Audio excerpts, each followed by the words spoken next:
여러분, 탄수화물만 살찌는 게 아닙니다. 저는 저탄고지랑 키토제닉 강사로 활동하고 있지만 지방도 살이 찔 수밖에 없어요. 특히 이걸 안 먹으면 지방도 무조건 살이 찔 수밖에 없습니다. 자, 여러분 안녕하세요. 저는 교육업계 1위 이투스에서 키토제닉 강의를 하고 있는 김윤겸이라고 합니다. 또 회원수 2,000명이 넘는 키토제닉 카페 운영자이기도 하고요. 키토제닉 고수 거의 900명이 들어와 계시는 단톡방의 방장이기도 합니다. 이제 저는 다 아실 테니까 오늘도 바로 본론으로 넘어가 볼게요. 지난 영상에 이어서 설명을 하겠습니다. 보통 이제 키토제닉을 하시는 분들 중에 제일 많이 하는 실수가 바로 지방을 신성시하는 것입니다. 특히 이제 우리가 탄수화물을 줄이고 나서 살이 엄청 빨리 빠지는 걸 느낀 분들이 탄수화물은 독이고 지방은 약이다 라고 생각하시는 경우가 굉장히 많습니다. 근데 사실 이건 사실이 아니에요. 지방도 과하면 살이 찔 수밖에 없고, 그래서 우리는 항상 적정량의 원칙을 지켜야 합니다. 이건 제가 지난 영상에서 설명했으니까 그 영상 참고해 주시고요. 이런 오해를 하시는 분들의 특징이 고기와 버터를 막 무제한적으로 드신다는 거예요. 그렇게 드시면은 지방 섭취가 너무 과해서 살이 정말 많이 찔 수밖에 없습니다. 우리가 가장 경계해야 되는 것 중에 하나입니다. 특히 포화지방을 너무 많이 먹는 것도 몸에 안 좋습니다. 이제 키토제닉에서는 포화지방을 주된 에너지원으로 사용하기 때문에 어느 정도 드시는 거는 꼭 필요합니다. 하지만 이걸 안 먹고 포화지방만 많이 먹으면 살이 찔 수밖에 없습니다. 오늘 영상 끝까지 보시면 탄수화물을 제외하고도 여러분을 살찌게 하는 원인이 뭐가 있는지, 그리고 지방을 먹어서 체지방을 빼는 방법까지 전부 다 알려드리겠습니다. 끝까지 봐주시길 바랄게요. 자, 여러분들이 포화지방을 너무 과하게 먹었을 때 살이 찌는 이유는 바로 세포막의 유동성이 떨어지기 때문입니다. 이게 이 단어 자체를 처음 듣는 분이 되게 많을 것 같은데 제가 초등학생들도 알아들을 수 있도록 쉽게 설명해 보겠습니다. 인간의 몸은 전부 다 세포로 이루어져 있죠. 얼굴, 손, 장기 다 세포로 이루어져 있습니다. 그리고 그 세포는 전부 다 세포막으로 감싸져 있습니다. 근데 이 세포막이 얼마나 유연한지, 즉 세포막의 유동성이 얼마나 되는지에 따라서 여러분이 살이 찔지 빠질지가 결정이 됩니다. 그러니까 사실 다이어트는 세포 단위에서부터 시작을 하셔야 되는 거예요. 그래서 오늘은 이 세포막의 유동성에 대해서 자세히 다뤄보도록 하겠습니다. 이 세포막을 구성하는 건 전부 다 지방이에요. 단백질도 아니고 다 지방입니다. 이 세포막은 어떤 지방으로 이루어져 있냐면 포화지방과 불포화지방 모두 이 세포막을 구성하고 있습니다.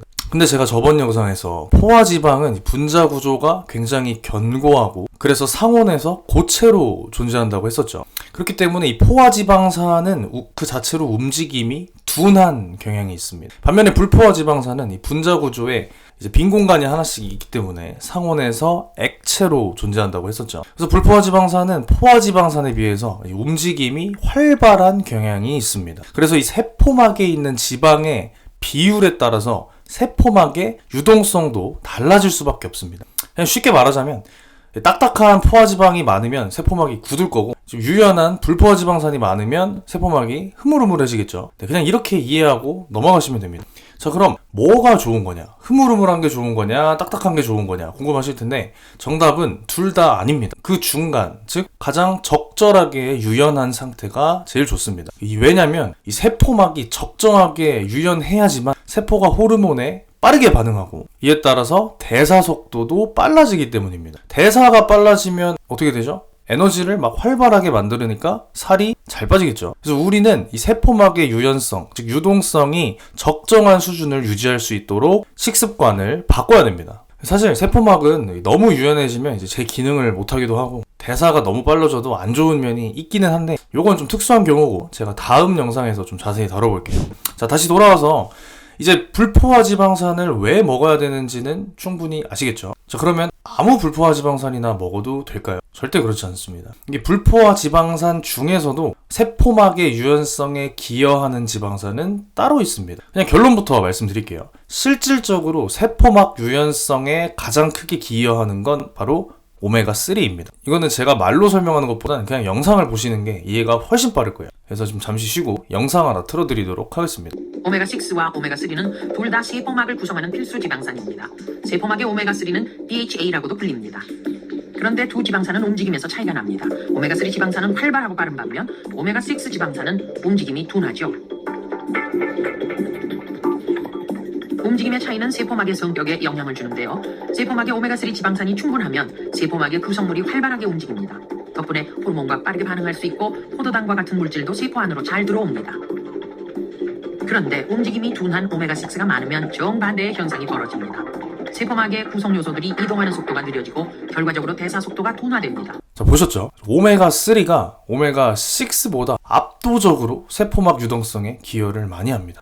그러니까 우리가 만약 불포화 지방산을 음식으로 섭취한다면 오메가3 함량이 높은 걸 먹는 게 좋겠죠. 제가 지난 영상에서 말했지만 현대인의 몸에서 오메가3와 오메가6의 비율이 1대 20에 달합니다. 1대 25가 되는 경우도 있어요. 우리 원시인들은 항상 1대 1의 비율을 유지했었고 그게 가장 건강한 상태라고도 했습니다. 근데 사실 현대 사회에서는 그게 거의 불가능합니다. 오메가6는 이제 곡물에 많이 들어있는데 우리가 먹는 돼지나 소도 오메가6가 들어있는 곡물을 먹고 자라는 경우가 많기 때문에 1대1은 완벽하게 맞추는 건 거의 불가능해요. 그래서 현실적으로 건강한 비율을 보통은 1대4라고 정의를 합니다.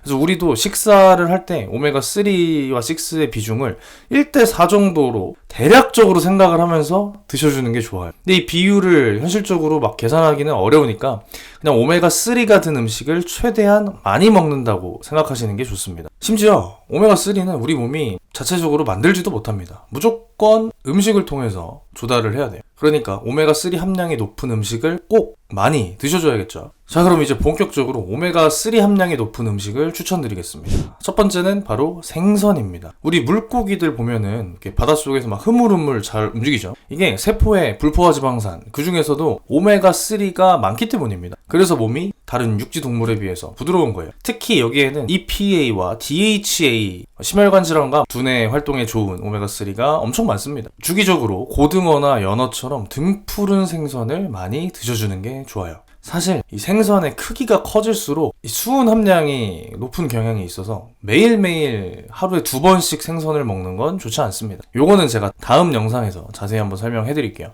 미리 좀 스포하자면 덩치가 큰 생선은 너무 자주 먹으면 안 좋습니다. 자, 다음은 바로 오일류입니다. 네, 오일 중에서도 오메가3 함량이 제일 높은 건 들기름이에요. 이게 몸에 작용하는 역할이 너무 많고 너무 좋아서 외국에서는 들기름을 골든 오일이라고까지 부릅니다. 이건 제가 긴 설명을 할 필요도 없을 것 같아요. 그냥 저 같은 경우는 하루에 그냥 들기름 10에서 20g을 매일 먹습니다. 호로록 마실 때도 있고요. 밥이나 아니면 생선 같은 반찬을 찍어 먹을 때도 있어요. 이게 향이 역해서 못 드시는 분도 계신데 취향에 잘 맞는 분들은 꼭 자주자주 드셔주시기 바랍니다. 자, 다음 오일은 올리브유입니다. 사실 올리브유는 오메가3보다는 오메가9 함량이 높기는 해요. 그래서 앞에서 얘기한 거랑은 좀 다른 이유로 추천을 하고 있습니다. 올리브유가 몸에 좋은 거는 너무 잘 알려진 사실이죠. 뭐 항산화 작용도 있고 장 운동을 촉진하기도 하고 독소를 배출하기도 하고 심지어 암을 예방하기도 합니다.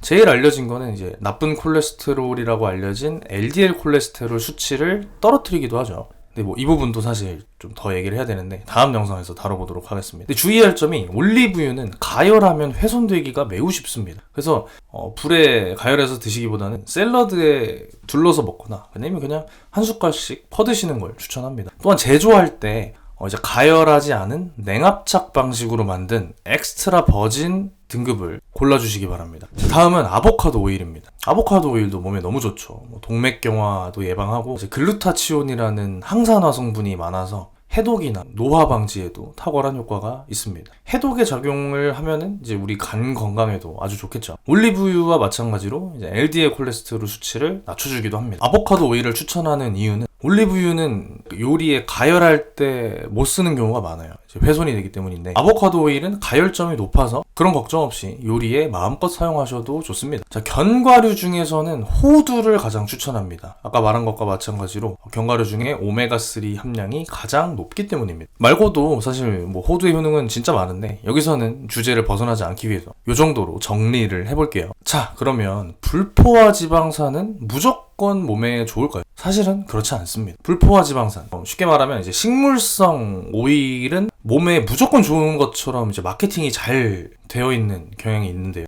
이게 꼭 그렇지만은 않습니다. 이 식물성 지방이라는 용어도 사실 이렇게 옳은 표현은 아니에요. 정확히 말하자면 이제 곡물 기름이나 혹은 씨앗 기름이라고 보는 게 맞습니다. 뭔가 풀을 가지고 이렇게 오일을 만들진 않으니까요. 그래서 대표적으로 옥수수 기름, 콩기름, 포도씨유, 해바라기씨유, 카놀라유 이런 애들은 그렇게 몸에 좋은 기름이 아닙니다. 심지어 카놀라는 이제 대표적인 GMO, 그러니까 유전자 변형 식품이에요. 그래서 많이 드시는 건 추천하지 않습니다. 근데 원래 건강하신 분들이 이런 이제 오일을 뭐 소량 가끔씩 드시는 거는 몸에 무리가 되지 않지만 만약 이미 비만이시거나 뭐 당뇨나 그런 지병이 있으신 분들은 방금 언급했던 기름들은 피해 주시는 걸 추천합니다.